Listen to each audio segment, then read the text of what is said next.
Estamos con Virginia Sánchez. Ella es trabajadora social y apoyo a rastreos en el Centro de Salud de Puerto de Mazarrón. Buenas, Virginia, ¿qué tal? Hola, buenos días, muy bien. Lo primero, muchísimas gracias por atendernos, porque imaginamos que estáis completamente desbordados con esta situación. Bueno, sí, la verdad es que por la situación en la que estamos ahora mismo, pues hay bastante trabajo, pero nada, hemos sacado un hueco. ¿Cómo trabaja un rastreador del COVID-19? Bueno, pues vamos a ver, comentar que aquí en este centro de salud concretamente se trabaja de manera estrecha y coordinada, es decir, los trabajos de rastreo no solamente se hace pues tanto el equipo a través del equipo médico como el equipo de enfermería, auxiliares, y en este caso pues también yo como trabajadora social y otro compañero que está en auxiliar de enfermería estamos apoyando en ese rastreo, pero vamos, que no es que haya en concreto una figura determinada para hacer el trabajo de rastreo, se hace de forma coordinada. ¿Quién puede ejercer esta labor de rastreador? Bueno, pues como comentaba anteriormente, en este momento pues están desde el equipo médico porque detecta a través del paciente posibles síntomas, ¿no? O también porque puede llegar información a través de gerencia de esos positivos que hay en el momento en el municipio, en este caso en Puerto de Mazarrón, como los enfermeros porque están haciendo ese también rastreo y seguimiento de casos, y luego, por ejemplo, en este caso desde trabajo social y un compañero auxiliar de enfermería, pues bueno, llevamos más esa parte de rastreo, pero más en el ámbito sociosanitario, esas necesidades sociales que pueden surgir pues a raíz de la situación de infección por COVID. Imagino que habéis tenido que dar una formación específica. Bueno, existe una formación específica para rastreadores. Hay una formación concreta y luego también tengo conocimiento, creo que ya a través de los centros de formación privada también están teniendo píldoras o paquetes formativos específicos para formarte en rastreo. ¿Cómo trabaja un rastreador? Bueno, pues a ver, las principales funciones del rastreador es, por una parte, si hay un conocimiento de una persona con una PCR positiva, ¿no? Infectada por coronavirus, hay que identificar cuántas, la unidad familiar, convivientes y contactos estrechos que se han tenido en los últimos días, para intentar frenar y focalizar pues posibles, ¿no?, contactos para que no se siga propagando el contagio. ¿Con cuántos rastreadores contamos? A ver, yo ese dato exacto no lo sé. Desconozco si hay unas estadísticas concretas en las que se esté informando a la población del número de personal rastreadores que cuenta la región de Murcia. Lo que puedo comentar así por lecturas que he realizado es que creo que sobre agosto de este año se hablaba de una cifra de 240 rastreadores. Hace poquito también salió la noticia de que desde la región de Murcia se había solicitado 60 militares a través de la unidad militar de emergencias, pero el dato concreto no lo conozco, no lo sé. Claro, Virginia, porque hablamos de rastreadores, pero pueden ser perfectamente, como es tu caso, trabajadora social, enfermero, médico. O sea, es un apoyo constante entre todos los profesionales de la sanidad. Sí, el conocimiento que yo tengo sobre el perfil profesional que se está empleando para realizar esta labor es eso, desde médicos, equipos sanitarios, médicos enfermeros, educadores, auxiliares de enfermería, trabajadores sociales, porque ya el rastreo no solamente se está realizando en los ámbitos hospitalarios o en las áreas de salud, sino que también ahora con la entrada el inicio de los colegios, en fin, entonces pues creo que el perfil es interdisciplinar La hoja de contactos estrechos, ¿es fácil que os la facilite? Vamos a ver, no sé exactamente si hay una hoja de contactos estrechos, lo que sí hay una información de personas que se le ha realizado las pruebas pertinentes y han sido casos positivos. Una de las funciones principales que se tiene en el ámbito del rastreo es conocer cuáles son esos contactos estrechos, pero eso hay que investigarlo, ¿vale? No es que te llegue un contacto, un positivo, una persona que es positiva y que además a la vez te tengas la información de con quién ha estado, con quién convive, sino esa es una de las funciones que realiza el rastreador o la rastreadora. ¿Se rellena algún formulario específico? Vamos a ver. Con los síntomas de cada uno.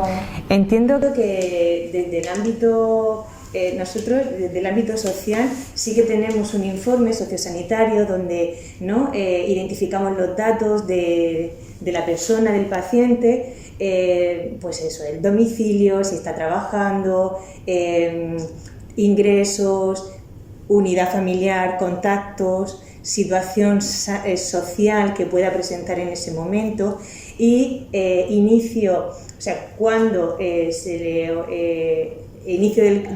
se le comunica que es un positivo y cuando finaliza, la fecha en la que finaliza su cuarentena, para poder realizar un seguimiento del caso. ¿Cómo se realiza ese seguimiento?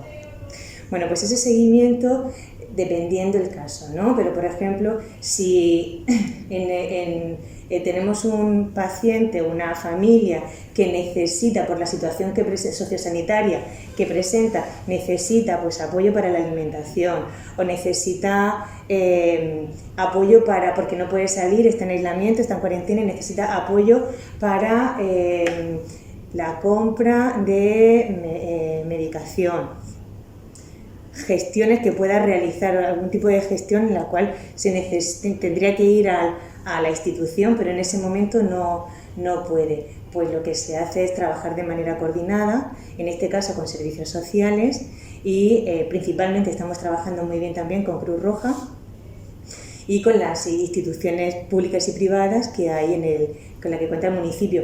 ¿Cuál es el objetivo? Pues durante ese periodo de seguimiento, durante ese periodo en el que la persona no va a poder realizarlo de manera presencial y personal, pues prestar ese apoyo para que esté lo más sostenida posible. Esa vinculación con la Concejalía de Servicios Sociales y con Cruz Roja, ¿qué función tiene cada una en el tema de rastreadores? Vamos a ver, nosotros principalmente el rastreo, en este caso, ¿no?, se realiza desde aquí y la primera valoración y diagnóstico de la necesidad que puede tener la persona, la familia, se hace desde aquí. Una vez que identificamos cuáles son las necesidades, si se realiza un diagnóstico, se establecen unos objetivos y cuáles son las necesidades reales y urgentes que hay, entonces ya siempre trabajando de forma estrecha y coordinada con servicios sociales y con Cruz Roja se intenta tramitar esa demanda, ¿vale? Hasta ahora la relación es de manera muy coordinada, muy estrecha y te comento que se está funcionando muy bien. Están siendo unos recursos muy eficaces y eficientes, los cuales se intenta darle la cobertura lo más rápido posible y hasta ahora está siendo nuestro mayor apoyo. Hay personas de todo tipo, una que quieren hacer el aislamiento, pero otras que no se lo toman tan bien, salen a la calle. ¿Qué podría pasar legalmente si una persona que tenga la COVID sale a la calle y vosotros como rastreadores lo sabéis? Bueno, vamos a ver, la persona que tiene que tiene que estar en cuarentena o en aislamiento, pues se sabe que hay unas sanciones económicas sobre ese incumplimiento. ¿Os ponéis vosotros en contacto con policía local, guardia civil? Si es necesario, lo hacemos. Intentamos siempre, ¿vale? El primer paso, el primer trabajo siempre lo hacemos desde aquí, es decir, por ejemplo, en este caso llamamos a la persona una vez que ya se le ha comunicado el resultado y que se le ha informado por parte de su médico, si se detecta alguna necesidad social, nosotros llamamos a la persona e informamos de que esa unidad familiar, esos compañeros, compañeras de vivienda tienen que estar en cuarentena y la persona tiene que estar aislada en una habitación, la persona que sea positiva, ¿vale? Si en algún momento, como realizamos un seguimiento constante y prácticamente diario, si en algún momento identificamos o observamos que pues esa persona no te contesta el teléfono y intuyes que por el ruido está en la calle o está con otros contactos y demás, si es necesario, pero eso ya es como última instancia, si es necesario se comunica a policía para que haga una identificación en domicilio. Claro, efectivamente, es que así lo único que está consiguiendo es propagar el virus. La finalidad siempre es esa, es proteger a la población y a la persona también. En la vivienda, si hay un familiar de contacto, ¿qué medidas se siguen? Si hay un familiar de contacto, si hay posibilidad de... Al ser mayor de edad. Vale, pues en este caso lo que siempre decimos es que la persona contagiada tiene que estar en aislamiento en una habitación, ¿vale? Tiene que estar en aislamiento en una habitación y el resto de la unidad familiar o personas que estén en la vivienda son las que se tienen que encargar pues de suministrarle pues la alimentación, la comida y demás. Cuando si la vivienda solamente tiene un baño, pues se tiene que trabajar mucho, es muy difícil esto, pero en fin, ahora mismo pues no hay un recurso alternativo donde las personas infectadas puedan salir de su domicilio para estar en ese recurso y que el resto de convivientes no corran ese riesgo. Entonces, dentro de las posibilidades y los recursos que tenemos, lo que hacemos es eso, es decirle que la persona infectada tiene que estar en aislamiento en una habitación y se le tiene que llevar la comida y facilitar tener cubiertas necesidades básicas. Si en algún momento tienen alguna dificultad, contactan con nosotros para intentar apoyar en la medida de la posibilidad. Y el resto, y cuando van al baño y demás, pues tienen que desinfectarlo con lejía y con los productos pertinentes hasta que finalice la cuarentena. Pero como comento, pues bueno, también hemos visto que dependiendo, pues hemos detectado que pues en algunas viviendas pues hay hacinamiento, viven muchas personas y las viviendas no están habilitadas o no están preparadas para guardar una cuarentena. Virginia, imagino que el resto de familiares que convivan en esa vivienda también tienen la obligación de hacer cuarentena. Claro, siempre que hay un contacto estrecho, independientemente de que esté en una habitación aislado, el resto tiene que hacer cuarentena. Los convivientes tienen que hacer cuarentena, sí, y siempre que ha habido un contacto estrecho con esa persona positivo, hay que realizar cuarentena, sí. ¿Conseguís que los contactos estrechos hagan la cuarentena? A ver, nosotros lo intentamos, pero esto sí que es cierto que es una responsabilidad de cada uno de las personas. Nosotros intentamos darle la máxima información, informar de las consecuencias negativas que tiene el no hacer ese cumplimiento de cuarentena. Si en un momento dado detectamos que hay una persona de origen extranjero que no domina bien el idioma y demás, intentamos que esto se realice a través de un intérprete o a través de un representante de una asociación por ese facilidad. Sí. Se intenta, pues eso, teniendo en cuenta lo que he comentado anteriormente, los recursos de la zona, que la información sea clara y precisa y que la persona pueda actuar en consecuencia. Se realiza seguimiento, precisamente para ver si conforme va pasando el tiempo hay otras necesidades y asegurarnos de que la persona está cumpliendo con ese aislamiento o cuarentena.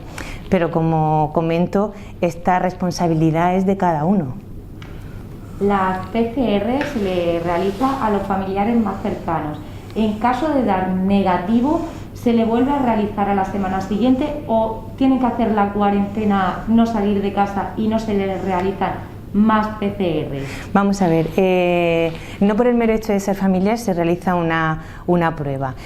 Siempre que haya un contacto estrecho con una persona positivo, indiferentemente de que sea familiar, sea compañero de trabajo, amigo, conocido, si ha habido un contacto estrecho que ha superado los 15 minutos, en el que además han estado a menos de 1,5 metros, ¿no? Entonces sí que se tiene que realizar esa prueba, esa PCR.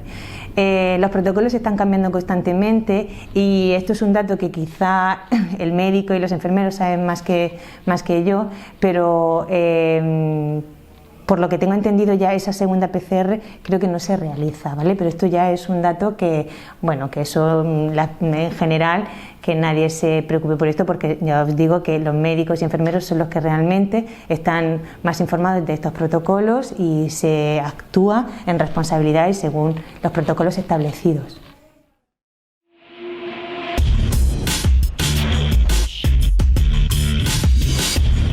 Patrocina Telesatélite Mazarrón. ¿No? Y entonces era como que le costaba mucho, pero ya no solamente entendernos, sino también porque observamos que los patrones culturales, al ser diferentes, en lo de que tienes que guardar una cuarentena, que tienes que estar en aislamiento, ¿no? Genera así como mucha preocupación. Entonces ha habido personas que incluso se aislaban, o sea, todo lo contrario. Hay quien no sale, pues hay otros que se aislaban en casa y era como, tengo que estar en confinamiento aquí, ¿qué pasa? Bueno, así más o menos, esas son alguna anécdota que me ha podido surgir. También es verdad que yo no llevo así como mucho tiempo para tener así como una mayor experiencia. ¿Cómo se trabaja desde servicios sociales? Sí, bueno, pues eso, como he comentado anteriormente, cuando nos llega un caso, ¿no? Pues igual desde, no sé, bueno, comentar que desde el inicio de agosto llegamos un poco en refuerzo 2 trabajadoras sociales, que es mi compañera Victoria, que está en Mazarrón, en el Centro de Salud de Mazarrón, y yo, que estoy en Puerto de Mazarrón, junto con 2 compañeros más que son auxiliares de enfermería, que es Carmen y José Roberto. Es decir, intentamos trabajar, aunque cada uno llevamos a los pacientes, tratamos a los pacientes y los casos de un centro de salud, pero sí que intentamos trabajar de lo más en contacto y de manera lo más coordinada posible, ¿vale? Entonces, eso nos facilita de que a lo mejor una persona ha dado PCR positivo y pertenece al Centro de Salud de Mazarrón, pero los contactos directos que ha tenido igual se están tratando, su médico de referencia, su médico de atención primaria los tiene en Puerto de Mazarrón, por lo cual esa coordinación estrecha nos permite identificar al paciente o a la persona en la mayor brevedad posible para poder actuar con la máxima rapidez. Entonces, lo que hacemos es, una vez que ya tenemos ese caso, pues entonces lo primero que hacemos es identificar quiénes han sido esos contactos más estrechos y directos, dónde reside la persona, cómo está el domicilio, quién vive allí, si hay menores, si están trabajando, ¿no? Si están trabajando, intentar tramitar baja laboral, los menores, si hay escolarizados, pues siempre, como por protección de datos, nosotros no podemos informar, ¿vale?, a los centros educativos, a las empresas y demás, pero en todo momento facilitamos a la persona que lo haga y orientamos para que informe, pues en este caso, ahora que están iniciando los colegios, pues si hay algún menor que a lo mejor no es infectado, pero está guardando cuarentena porque en su casa hay alguna persona que sí tiene una PCR positiva, pues entonces que sean ellos los que lo comuniquen. Entonces, ¿cómo se hace? Pues eso, se hace una evaluación, una valoración y un diagnóstico del paciente o la unidad familiar, y a partir de ahí se diseñan unos objetivos y unas actividades de intervención, y siempre se intenta trabajar lo más estrechamente posible con los recursos que hay en el municipio. Principalmente ahora mismo, en el poquito tiempo que llevamos, con quien más estamos trabajando de manera muy estrecha y muy bien es con servicios sociales del municipio y con Cruz Roja, que nos está apoyando pues con un poco con los traslados, con alimentación, la compra de medicamentos, en fin, pues con aquellas necesidades que nos están surgiendo y que están dentro de las posibilidades. Claro, incluso Cruz Roja lo prepara, las bolsas de compra se las lleva al paciente a la puerta de casa para que no tengan que salir para nada. Sí, así es. Cuando hablamos de baja laboral, ¿quién puede tener una baja laboral? Pues siempre aquella persona que, por supuesto, la persona infectada que tenga un contrato de trabajo y un alta en seguridad social, pero, ¿vale? Y si luego dentro de contacto estrecho, ¿vale? Hay un contacto estrecho que tiene que guardar cuarentena, pues también. Aunque la PCR te haya dado negativa, pero tú tengas que hacer esa cuarentena. Sí. Ahora estamos con la vuelta al cole, instituto, guarderías. Uno de los puntos delicados que tenemos son las entradas y las salidas a los mismos centros. Un mensaje para concienciar un poquito de las medidas de seguridad que son tan necesarias, y más cuando hablamos de niños, porque hay casos de niños. Claro, yo el mensaje que daría sería, dentro de la dificultad y de esta situación tan difícil por la cual estamos viviendo, ¿no? Donde nos hemos tenido que adaptar a una serie de patrones de comportamientos con los cuales no contábamos, yo siempre digo que principalmente utilizar el sentido común, ¿vale? Pero dentro del sentido común creo que fundamental tomar las medidas de prevención y protección, y por supuesto yo creo que apoyar en la concienciación y la sensibilización a través del propio ejemplo, del buen ejemplo, creo que es fundamental. Es decir, que poco a poco vayamos, yo creo que se está haciendo bien, pero se puede hacer mejor, ¿no? Y es eso, si sabemos que hay unas medidas de prevención y protección por las cuales tenemos que hacerlos para evitar esos contagios, vamos a hacerlo. Virginia, ahora con la vuelta al cole, en caso de que un niño dé positivo en el aula, hombre, imagino también que es más fácil para los rastreadores, puesto que tenéis toda la lista de los contactos con los que ha estado ese niño. En el tema educativo, ¿qué protocolo se sigue en el centro? Bueno, creo que existe el plan de contingencia frente a la COVID-19, el cual y hay unos protocolos de actuación que los maestros, ¿no?, aplican en el caso de que hubiera un contacto en un aula. Imagino que harían cuarentena todos los niños de ese aula. Lo que tengo entendido es que efectivamente cuando tienen que estar en contacto niños y niñas de diferentes aulas, ahora en el tiempo de descanso, recreos y demás, por lo que tengo entendido, pero no colegios, y además acaba de empezar, algunos todavía no han empezado, en fin, y todo esto es muy reciente, pero bueno, que se están teniendo esos espacios de ocio por aulas, sí, porque si en un momento dado hubiera un contagio en ese aula, se identifica a todos los compañeros y compañeras del aula, por lo cual entiendo que no habría que poner a todo el colegio en cuarentena, sino a esos docentes y esos niños que están en ese aula. Todo esto en el plan de contingencia frente a la COVID-19 está recogido. Virginia, pues muchísimas gracias por atendernos. Pues nada, gracias a vosotros.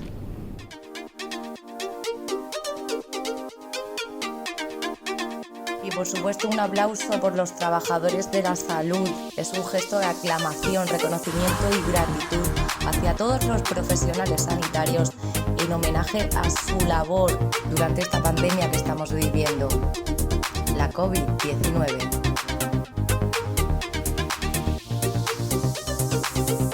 Va a estar unos días sin poder asistir en estos primeros días de inicio del curso.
Maite Mazarrón.